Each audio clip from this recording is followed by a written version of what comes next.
He had left his village without previous thought or plan.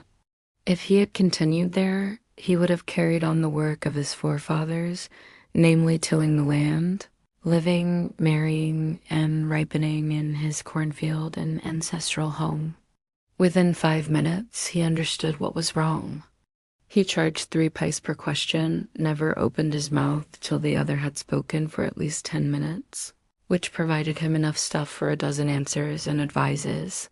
When he told the person before him, gazing at his palm, "In many ways, you are not getting the fullest results for your efforts," 9 out of 10 were disposed to agree with him. Or he questioned, "Is there any woman in your family, maybe even a distant relative, who is not well disposed towards you?" Or he gave an analysis of B character. "Most of your troubles are due to your nature. How can you otherwise with Saturn where he is? You have an impetuous nature and rough exterior." This endeared him to their hearts immediately, for even the mildest of us loves to think that he has a forbidding exterior. But that was not to be. He had to leave home without telling anyone, and he could not rest till he left it behind a couple of 100 miles.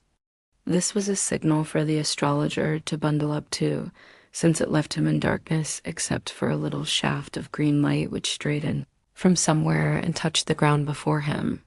He picked up his cowrie shells and paraphernalia and was putting them back into his bag when the green shaft of light was blotted out. He looked and saw a man before him. He sensed a possible client and said, "You look so careworn.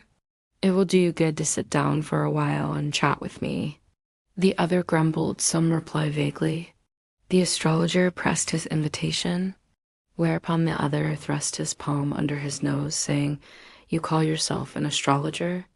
The astrologer felt challenged and said, tilting the other's palm towards the green shaft of light, "Yours is a nature ... "Oh, stop that," the other said. "Tell me something worthwhile." Our friend felt piqued. "I charge only 3 pice per question, and what you get ought to be good enough for your money." At this the other withdrew his arm, took out an Anna, and flung it out to him, saying, "I have some questions to ask. If I prove you are bluffing, you must return that Anna to me with interest. If you find my answer satisfactory, will you give me 5 rupees? To a villager, it is a great deal, as if an ocean flowed between." He had a working analysis of mankind's troubles, marriage, money, and the tangles of human ties. Long practice had sharpened his perception. The nuts vendor blew out his flare and rose to go home. "No, or will you give me 8 annas? "All right, provided you give me twice as much if you are wrong," said the stranger.